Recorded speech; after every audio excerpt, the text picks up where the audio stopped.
Okay, I guess we can start with the webinar since it's a minute past 2 p.m.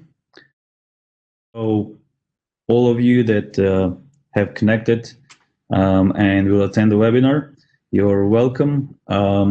So today, as the title says, we're going to look at the Pure Storage FlashArray, let's say functionality, the solution, which we can use very, very nicely to solve the business continuity, let's say, requirements for the quite we could say most demanding environments. Shortly about me, I won't spend too much time there. So my name is Mitja Robas. I work as a senior IT architect at NIL.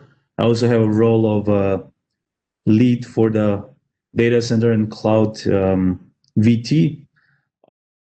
From the, let's say, content perspective or things that I do or things that I work with, I, for the last, let's say, 15 years, my focus is the data center, our data center technologies. And this, of course, means all the things related to compute or the servers, so physical server infrastructure, of course, also the server virtualization, storage component, which is, of course, very important and which will be the focus of, let's say, today's webinar or part of that, how we address the challenges there. And of course, the data center is also a network, right? If you don't connect the components in the data center, then they are useless. And with the network, this means the network used for the, let's say, VMs or user traffic, application traffic, as well as the storage area network. All of this needs to be also automated these days because with automation, we address the challenges of time complexity of how we provision the components and the data center itself, so the storage, the compute, the network. And of course, there's also always a management part in the story because it's not only about design, it's not only about implementation of those components and the technologies, it's also about how we do the day-to operations. From a perspective of what I do as a, let's say, job roles, I do a lot of consultancy, which means technical pre-sales as well as design and then implementation for more, let's say, demanding projects. And also, of course, because we also do the content development, I also participate there and with the training delivery if there are, let's say, official courses or some tailored workshops. Because I've been in this field for quite a long, of course, along the way, everyone, I guess, collects some certifications. So that would be from Cisco, VMware, Pure Storage, and other vendors. And yeah, it just goes by the way when you work with all these technologies and all these products and vendors, and you also need to do or show that you're capable of that, and that's by having some certifications.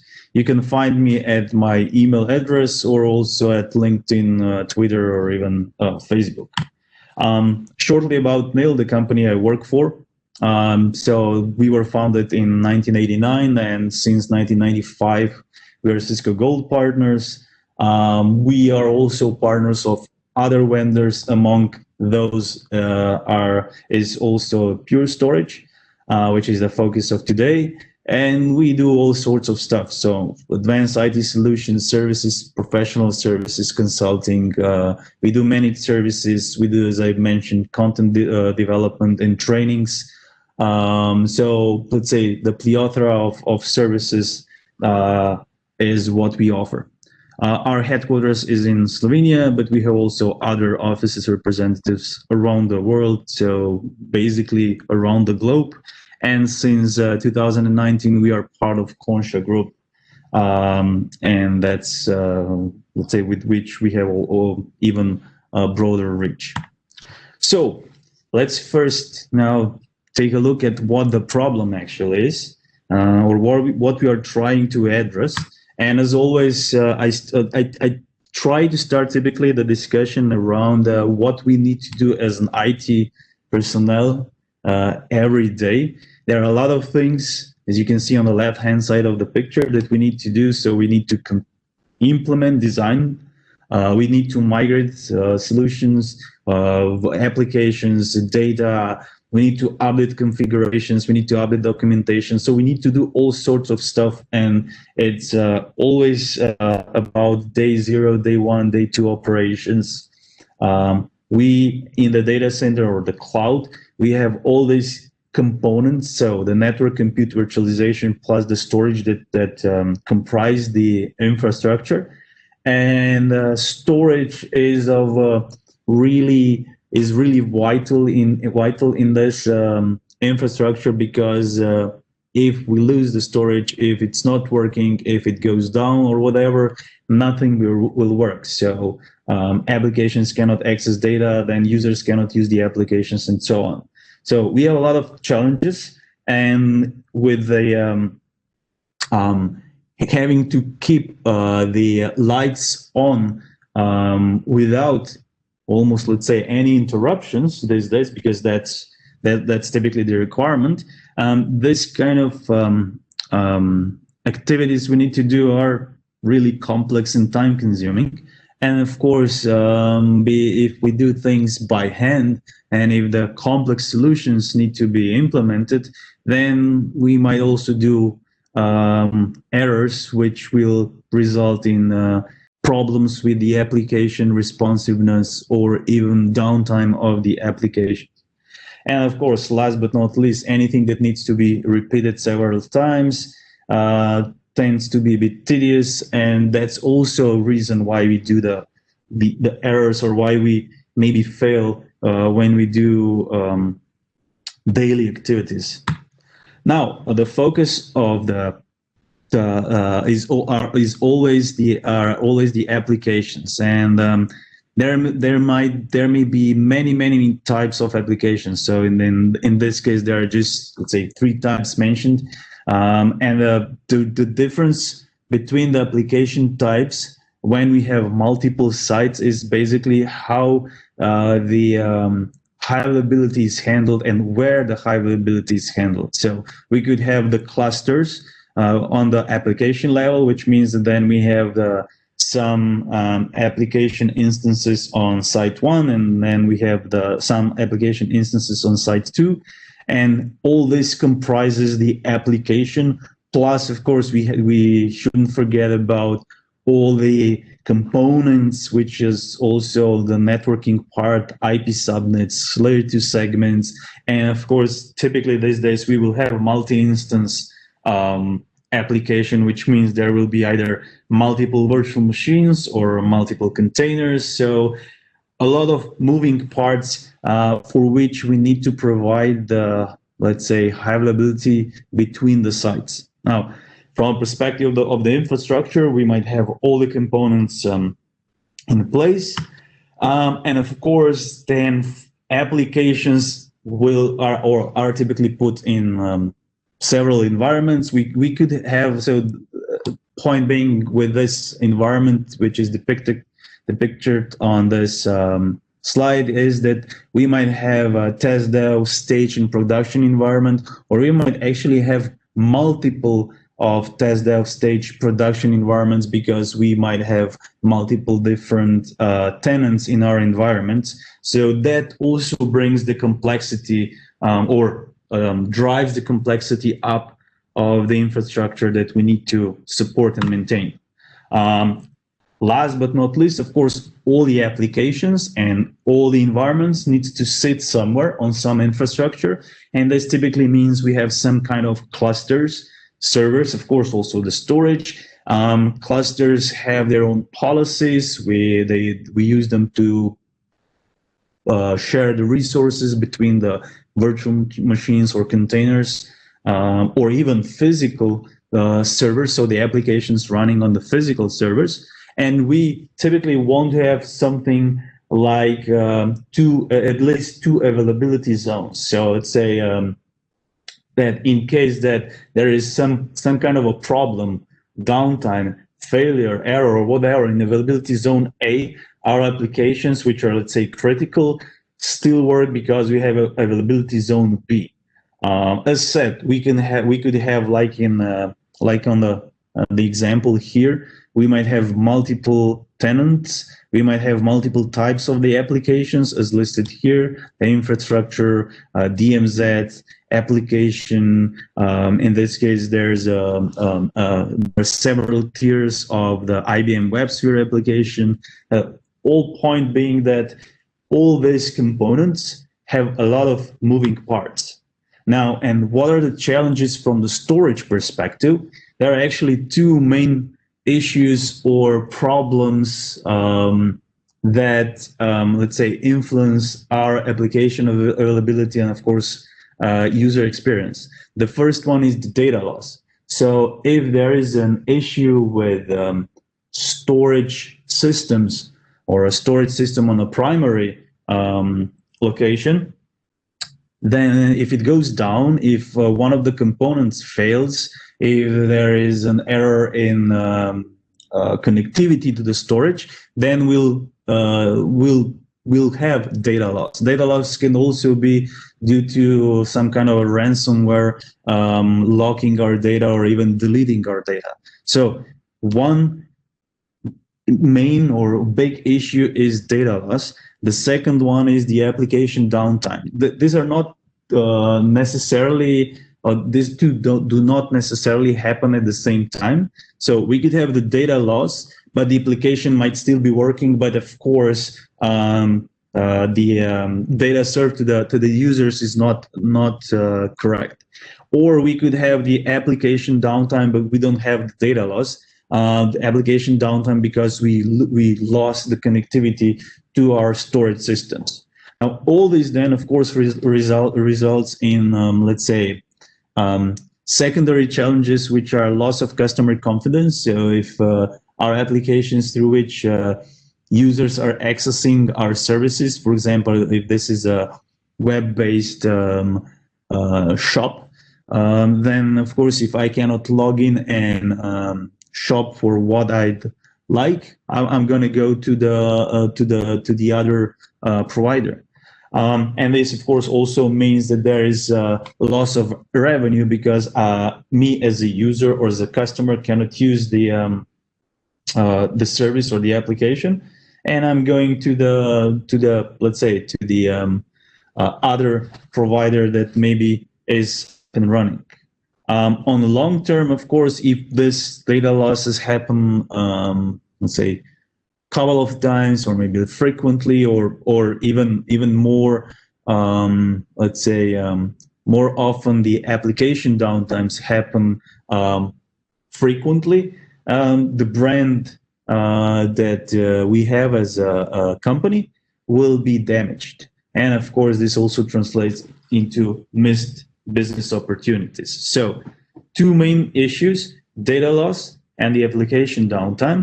And this then translates into how do I copy my data from one side to the other side. So we might have two sides. We might have even the infrastructure on both sides as depicted here. So we have all the networking segments, let's say, we have all the appliances for the network connectivity, switches, routers. We have our service appliances, load balancers, for example, firewalls, all the segments. Routing is up and running between the sides. But if we are missing the data on the second side, all that infrastructure and all that configuration design is useless because we cannot start the applications. So how do I get, so the challenge here with data loss or preventing the data loss is, how do I get my data to the secondary location or even the third location if I want to protect myself from 2 or even more failures? How do I get my data to the other location in a controlled way? Controlled way means that I'm not doing things manually, and there is a lot of automation in place that takes care of copying the data to the other side and maybe even failing over when to the other side when there is a problem on the primary side or site one. The second challenge with getting data to the other location is how do I achieve that in a timely manner? So I need to, of course, take a look at my applications, their criticality, and also define what and how I want to, what is the RPO, what is the RTO, those applications. So how fast do I need to have the applications up and running, and what is the maximum, let's say, quantity of data or information that I'm willing to, or that I'm tolerating to lose before, so between the two sites. So do they need, and this all translates into how close the sites need to be, and how the, what kind of, let's say, replication technology I'm using between the sites. All this, of course, getting the data to the other location also shouldn't be very complex. It should be quite simple to get the data to the other side, because if the procedure is very complex, then it's going to take a lot of time, and it's going to give me additional issues or challenges when I need to implement this. So there are solutions already with which we can achieve basically two things, which are, let's say, the baselines for solving the data loss and application downtime problems. So one of the approaches is that we have some sort of stretch storage cluster.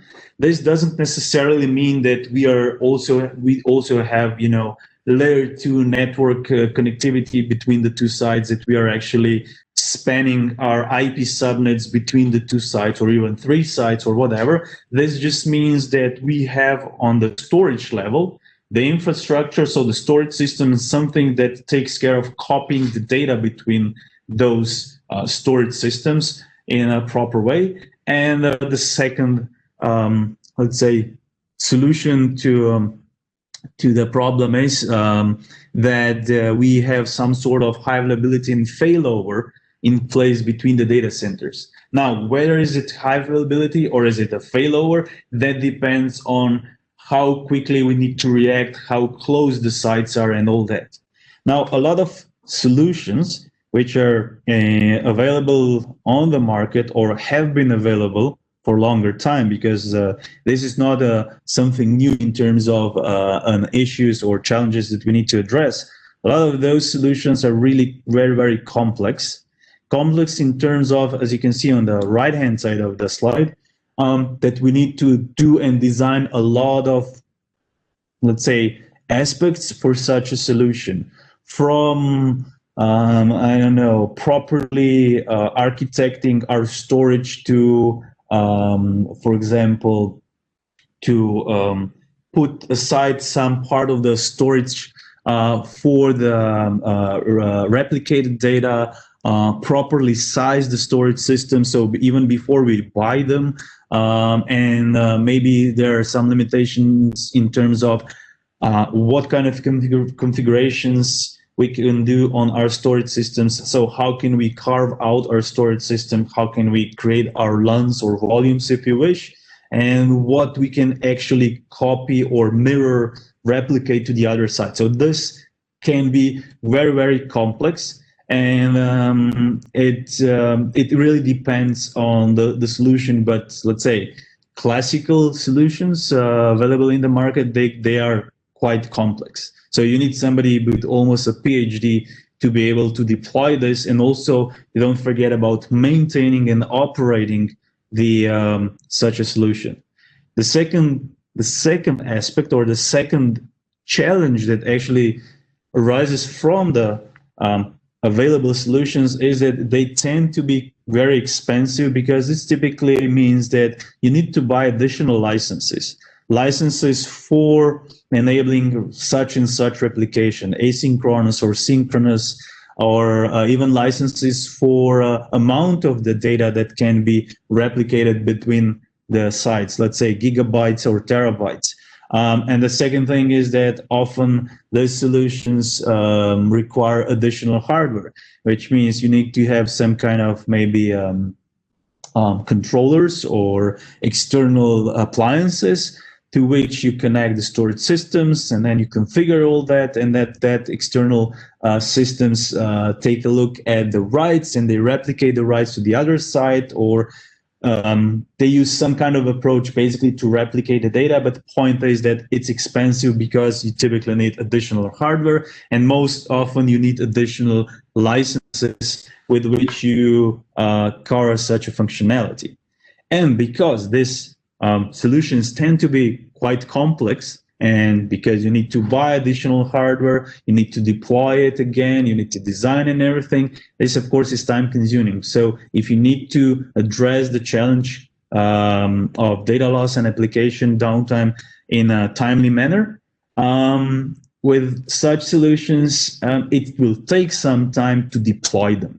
And of course, if they then, for whatever reason, fail, go out of sync and all that, there will be also some time spent for getting them back up and running. And the third thing is, with any kind of solutions that address the failover between the data centers and of course replicate the data, you need to check whether or not, let's say like at least once per year, for example, but it would be even more sane to do it a couple of times. So you need to check whether or not you are able really to fail over to the other side and the data is really there and it's in a useful format, which means that if the solution is complex, that will also be quite time consuming.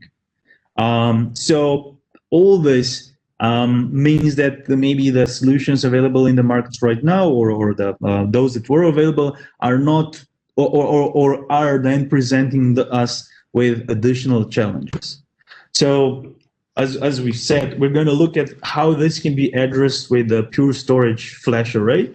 And a FlashArray is a software-defined, basically storage, because software-defined because the essence of the product is basically the Purity OS, which runs on the FlashArray. Of course, the FlashArray on its own is basically also a set of hardware, the controllers, the NVRAM, the power supplies, and data modules or disk modules, all that comprises the solution. But really the essence of the FlashArray is the Purity OS, because that's where we get the functionality and the brains of the solution. What can we do with the FlashArray to protect our data? So we're talking about having multiple locations. We can have either just 2 sites, or we can have the third one, or we can even utilize, let's say, public cloud to offload some of the data and store it safely there if you wish. What we can achieve with the FlashArray and the functionality is we can do local recovery. So we can use, let's say, snapshots and clones locally on the system itself. And this will be, there's a fast snapshot, so it's under a second, and the snapshot will be created. And then you can use the revert to the snapshot also under a second, which means that you really can really fast recover the data if the current data which is in the used copy is damaged for whatever reason. Now, this is within the system, which means that if the system fails, the local snaps, of course, do not address the problem of the system failing, and the system could fail for different reasons. You could have a power, there could be a flood or a earthquake, and having only local snaps won't solve all the challenges. So what we can do is basically with FlashArray, there is a thing called active cluster, and we can replicate the data between, let's say, one system to another. Now, as we'll see, we have different levels and different options how we can replicate the data. But point being is that we replicate data to the system, and it's done really in a really simple way. There are, of course, different options how we can do that. So asynchronously or synchronously. There are some rules to that. But the point is that basically we can do that. The third option is if we want to have another level of protection, we could do additional snapshots and we could copy them, let's say offload them to some external system. So let's say we have local snaps, we have the active cluster, so the mirroring to the secondary side, and then we have another copy in the snapshot and we can offload that to external system like the FlashBlade or any kind of NFS, or as we've said with a Cloud Snap, we could even offload that to a public cloud like AWS or Azure. And with that, we get the multiple levels of protection. Now, we're going to focus more on the active cluster and the mirroring. So the Metro, we'll address the Metro high availability. So let's take a look at what the active cluster actually is. So it's a functionality that comes with the FlashArray. You don't need any additional hardware or whatever, but the functionality really means that you can do the active data center solution from the storage perspective. Don't forget, of course, that in a complete data center solution, there needs to be also networking part properly covered, of course, the compute part properly covered, but the focus today is the storage component.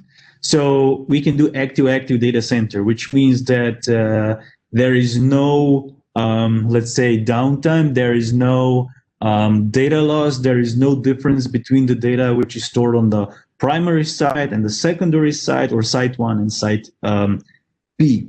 And from the perspective of our hosts, which could be physical hosts running, I don't know, Oracle database or SAP HANA, or virtual infrastructure like vSphere or KVM, they're connected to basically to two systems, but it looks like it's a single volume. So they are not aware of that. So the way how the active cluster works is that it hides all the complexity from the host. There's nothing special we need to do on the host part.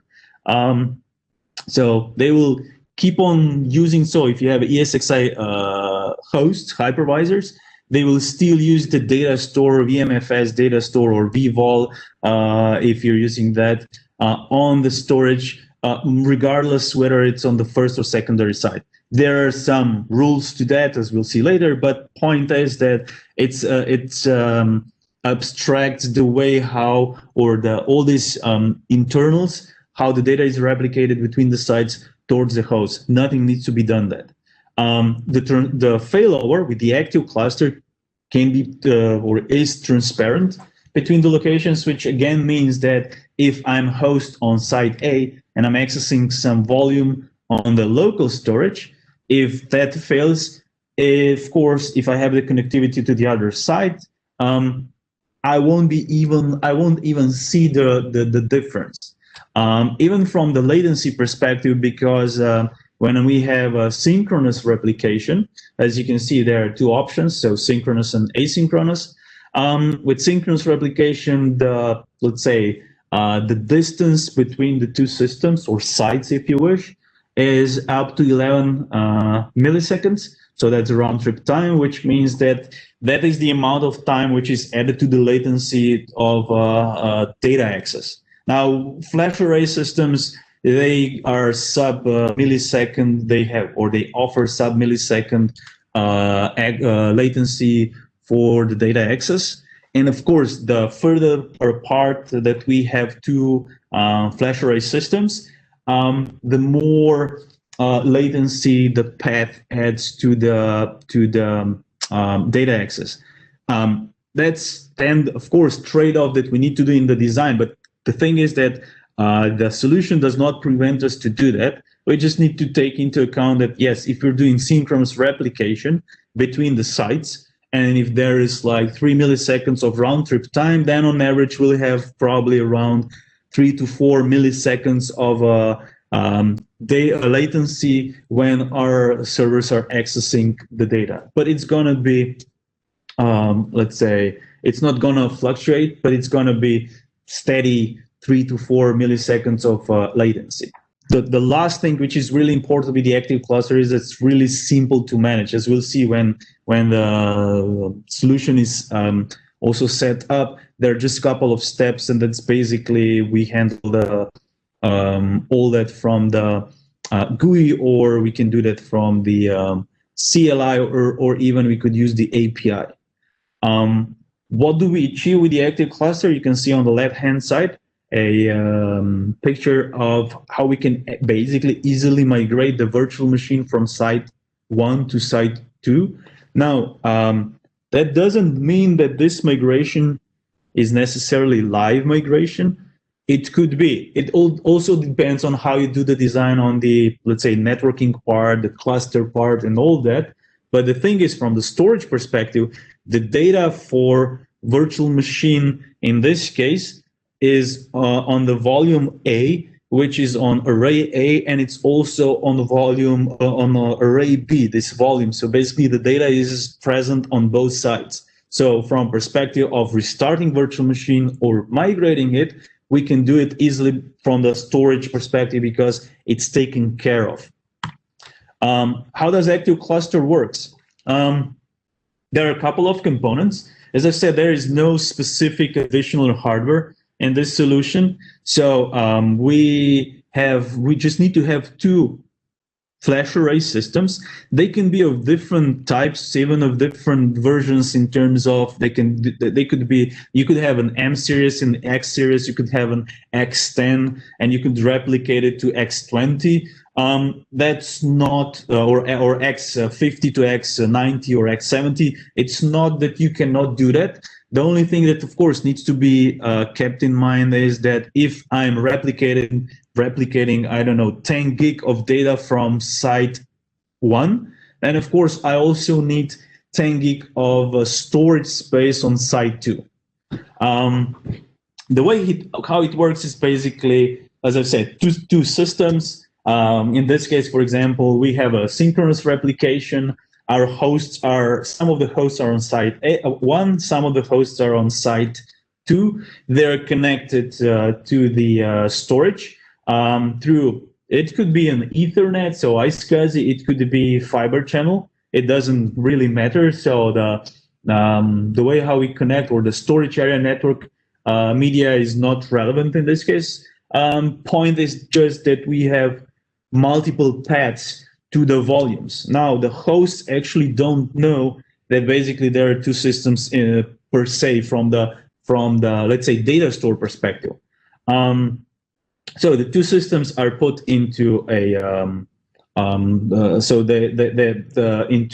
let's say bond, and then you create so-called pods that you stretch across the 2 systems, and you put into these pods your volumes, like in this case ABC, as you can see on the left-hand side of the picture. And of course, you can have multiple pods because you could have different, let's say, policies. Because you could have synchronous replication for one pod, you could have asynchronous replication for the second pod, and as you can see on the picture, I have the ability to say, no, I don't want to replicate all the volumes. And the granularity of that really depends on me. So it is per volume if I'd wish to do it that way, because I can deploy multiple pods.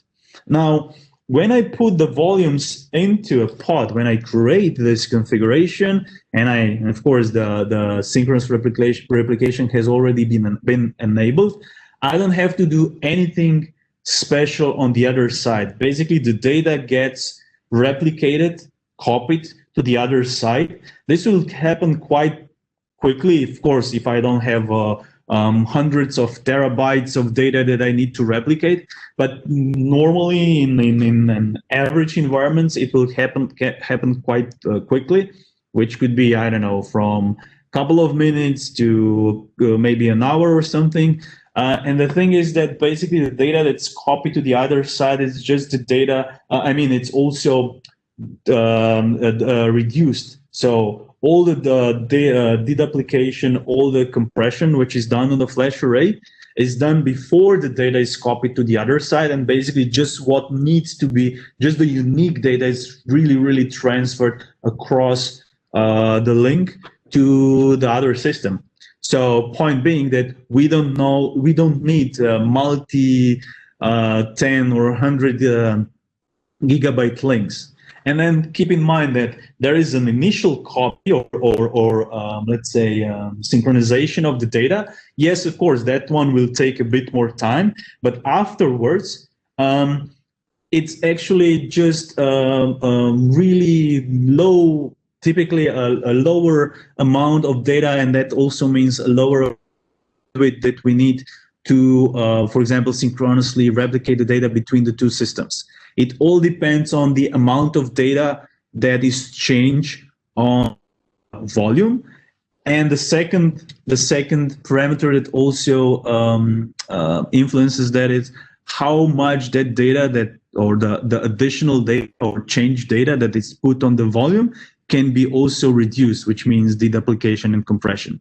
On average, as we've seen in the environments, real life environments where we have this deployed, it's really a low amount of data that needs to be copied, which means that you don't need high bandwidth links. So there are a couple of additional things which are part of the solution. There is a so-called mediator, which is basically a breaker if a connectivity between the two sites would fail, so that the systems can actually know, which one should keep serving certain volumes. As said, because you can deploy multiple pods, you have the ability to say that maybe one system is preferred for certain volumes if there is a failure, and the second system is for other volumes. Or you could even play with so-called locality, which means that if I'm a host at site 1, I will actually prefer and use the volume at site 1, and I might use volume on the system on site 2 only if there is failure, or there is even an option for not using the volume at that site because I might have a of policy, or the two systems are too far apart or sites are too far apart. Now, when I deploy this, basically from the host perspective, two volumes, so basically two copies of volume, let's say A, it appears like a single volume to the host. The host sees multiple paths, and it's up to the configuration, as I've said, which path the host would prefer. But that's something that you set up actually on the storage. What are the requirements for the active cluster? Of course, there is a version of the Purity OS. It needs to be 5.2, for example, if you want to have active cluster and active DR. And then there is the connectivity between the sites. Now, the connectivity or the replication of the data can be done through fiber channel or Ethernet. There are, as you can see in the picture, two replicators already on the controllers, and these two ports are 10 gig, but it doesn't mean that you need 10 gig connectivity between the sites. You could have a lower bandwidth between two sites, and you can still do synchronous replication. As I said, it really depends on the amount of data that changes and how much the data is compressible. And in average environments, because we have a lot of virtual machines, we have the data that, let's say, also has multiple copies, this amount of bandwidth that it's required will be, let's say, relatively low. So requirements Purity OS is something you get with the system, so there is nothing special. There are no specific licenses that we need to install or whatever. Additionally, we need to buy not even a hardware, because the ports, as I've said, and all the functionality is all already there, because basically the replication is done by the CPUs on the computers. There is a third thing that needs to be that it's part of the solution. This is a so-called witness. Now, witness can be implemented in two ways, and typically it's implemented with a Pure One mediator, which means that any FlashArray system that already is connected to Pure One, because it's good to be connected to Pure One because the system sends the telemetry, and then you have proactive cases opened if there is something that might fail, or if there is fluctuation in the connectivity and all that. Pure One typically will be something that you're already using when you have a FlashArray. And then basically when you deploy the active cluster, this means that Pure One is used as a mediator, which means that you don't have to deploy any special VM. You don't have to have your own third site. You don't have to have any additional hardware or whatsoever, or licenses, to have this tiebreaker deployed. It's just as simple as indicated here, a simple 4-step implementation. When you connect the arrays and you say it's going to be, for example, a synchronous replication, and they're connected to Pure One will be used as a mediator, and that's it. So point being is that your FlashArray systems only need to have the connectivity, of course, secured connectivity to the internet, so that they get the Pure One, which is in Pure's cloud, and the mediator is there up and running, and that's the tiebreaker. If for one reason, let's say some kind of regulations or internal security policies prevent you of using Pure One, there is also an option of deploying a witness in a virtual machine format, and then that would mean that you need to place it somewhere.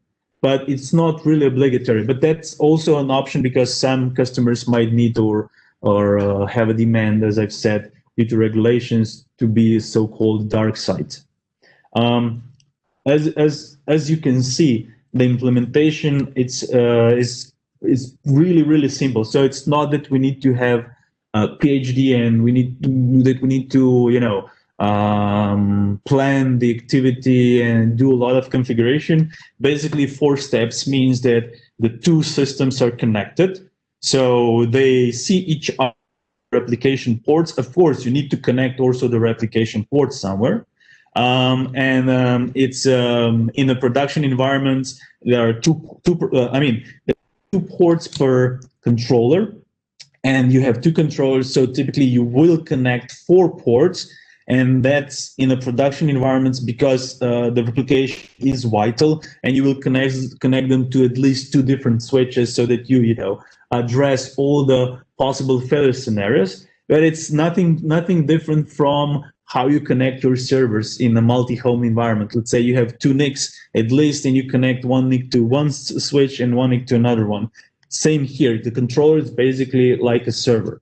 And we have 2 servers, there are 2 controllers to have the redundancy on the controller level. So, and then once you connected that physically, you connect them through the config. This is enabled. And then we just go into creating our pods and adding the volumes to the pods, or creating new volumes if you wish. So pod, as I've before, as we've seen before, is basically some sort of a container for the objects, which are basically volumes or LUNs that we need to the other side. So we create a pod, we could create a multiple of them, and we add arrays to the pod, because keep in mind that active cluster does not mean that you have to, or you need to replicate just between site 1 and site 2. You could have site 3, and you could replicate some data from site 1 to site 3, or given an even bigger environment, you could have multiple FlashArray systems of different kinds, and you could replicate from FlashArray 1 to FlashArray 2 couple of volumes, and maybe you could replicate from FlashArray 1 to FlashArray 3 couple of. And that's why you add your arrays to a certain pod. The third thing is then, of course, adding the volumes to the pod or creating the volumes that you need to replicate and connecting the host. But it's nothing new. So basically, it's more or less if you have a environment which is already up and running with a flash array and you're adding the second location where you'd like to replicate, you just need basically to add the volume. So actually, in that case, you would have three-step implementation. What is the usability of active cluster and all this functionality on the flash array? Well, we have, let's say, these are like 5 use cases most typically used that we've seen, let's say, in the production. So first of all, you could have live data migration between the storage systems. So this means that we have 2 storage systems within one data center, and we need to somehow copy the data from the old one to new one. So why not, if we are let's say, trying to get rid of the old system, you could let's say copy active cluster functionality. Now, keep in mind that it doesn't need to be synchronous. It could be also asynchronous. But with live migration, the point is also that you don't need to have any disruption to the service. So the old system can keep on serving the data. The data is copied to the new system, but you have the ability to disable then the old system once the data is copied to the new system. High availability within the location means that you have 2 systems, you replicate them, and both are used by the hosts. So if one would fail, the second would still, let's say, serve the data. That would be for some kind of really high applications that are really, really high importance. And this means something like, I don't know, SAP HANA, ERP systems and stuff like that. It doesn't mean, again, as you've seen, that you need to copy all the volumes, just a subset of the volumes if you wish. The third one, which is really, really, let's say, used in most cases, is having active metro cluster with transparent failover, which means I have two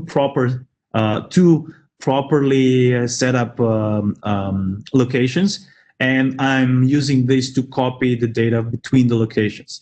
Keep in mind that because this is bidirectional synchronization, it's not that I'm only copying the data from one location to the second, but basically if there are hosts being served on the secondary location by, let's say, the same copy of the volume, whatever is written to the secondary location also gets copied to the first location.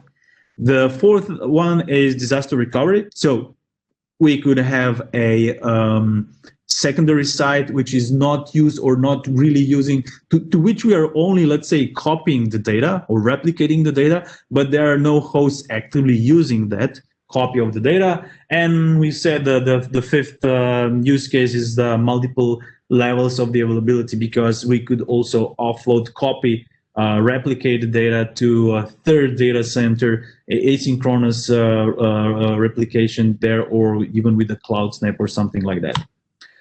So if you have the high availability within the DC, so there are a couple of, let's say, details there, but we don't need to worry about those because they're implemented when we configure the system. It's just being used, so we don't need to do anything special maybe. But the thing is that maybe we just need to understand it, how we connect our hosts. So within the data center, we might have two systems for having the availability within the location, and our hosts might be connected to both systems, and all the paths are so-called active and optimized. Optimized means that we have the same level of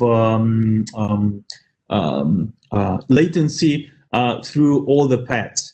So all hosts access to all the arrays, all the paths are presented to all the hosts, and multipath I/O is the one that, so this process within the host would decide which path is used. It could even load share between multiple paths, and some data could be written to the first flash array, and some data could be written to the second flash array. There is a requirement for this kind of active optimized setup, low latency between the arrays. That's why this kind of, let's say, active and optimized approach and uniform storage access is only used within the DC.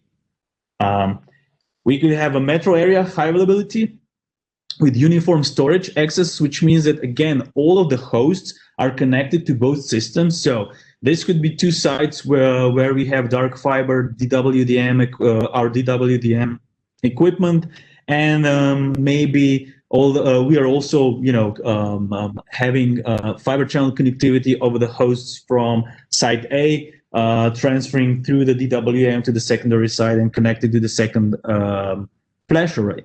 From the perspective of pods and how the pods are stretched and volumes are put into the pods, nothing special. The only difference to the previous example was that that some of the paths are non-optimized. So those paths which are not local to me as a host, those means they are non-optimized. And then on the configuration on the flash array, I could actually say that don't use those. I could actually tell the hosts from the storage perspective that they're not using the non-optimized paths until there is a problem with the active optimized paths. Again, the multi-path I/O process or driver, if you wish, keeps an I/O on the optimized paths, because these are those paths that we're actually using. The third option of metro, or the third option of high availability, is again metro area high availability, but in this case we don't have all the hosts connected to both storage systems. So let's say hosts on site A, site 1 are connected only to the local storage, local flash array, and on hosts on site 2 also to the local flash array. No cross connection between the hosts. All paths are basically optimized.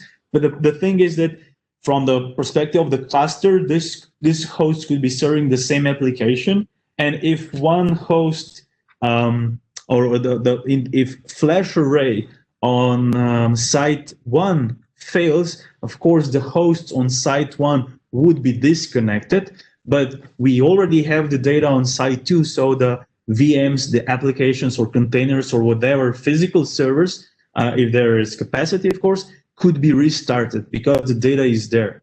So this would be the use case for, let's say, deployment where maybe two sites are a bit further apart, but we still want to have the same amount of data, and we don't have dark fiber and DWDM between the two sites. And we cannot afford to have the connectivity of hosts on site 1 to the flash array on site 2. There is another usage of the active cluster, or there's a functionality. Basically, we can deploy so-called active DR. The difference between the active cluster and active DR is that with the active DR, we don't have the 0 RPO, but it's for those cases where we don't need. So point is that basically our sites can be further apart geographically, I don't know, couple of hundreds of kilometers. And we are just replicating the data so that we have the copy of the data, of course, with some differences. And the way how this can be deployed, that's what's important, is that, again, because we're working with pods, we are flexible, and we could have active copy for certain volumes on site 1 and active copy for certain volumes on site 2, and have this scheduled and configured through the pods. And this is done basically by the local snapshots, which get replicated across the replication link to the second, let's say, flash array. Now, this is an active passive deployment, which means that there won't be, let's say, automatic failover to the host on the other side. But that's for the cases where we don't need, or basically that's for the use cases where our sites are just too far away, but we want to address the data loss and application downtime in a more in a simpler and better way. So yes, it's an active passive, but it still is fast recovery and failover time because we have the data there, and then we just need to demote, let's say, hosts on the primary side if they're still up and running and the storage has failed, and promote the host on the secondary side to become active and to start serving the applications and data to the users and so on. There are no restrictions in terms of latency. Of course, if we go around the globe, the restriction will be the requirements of our business continuity policies and the requirements of the applications, how much we can afford between how much time we can afford between having application failed and restarting the application.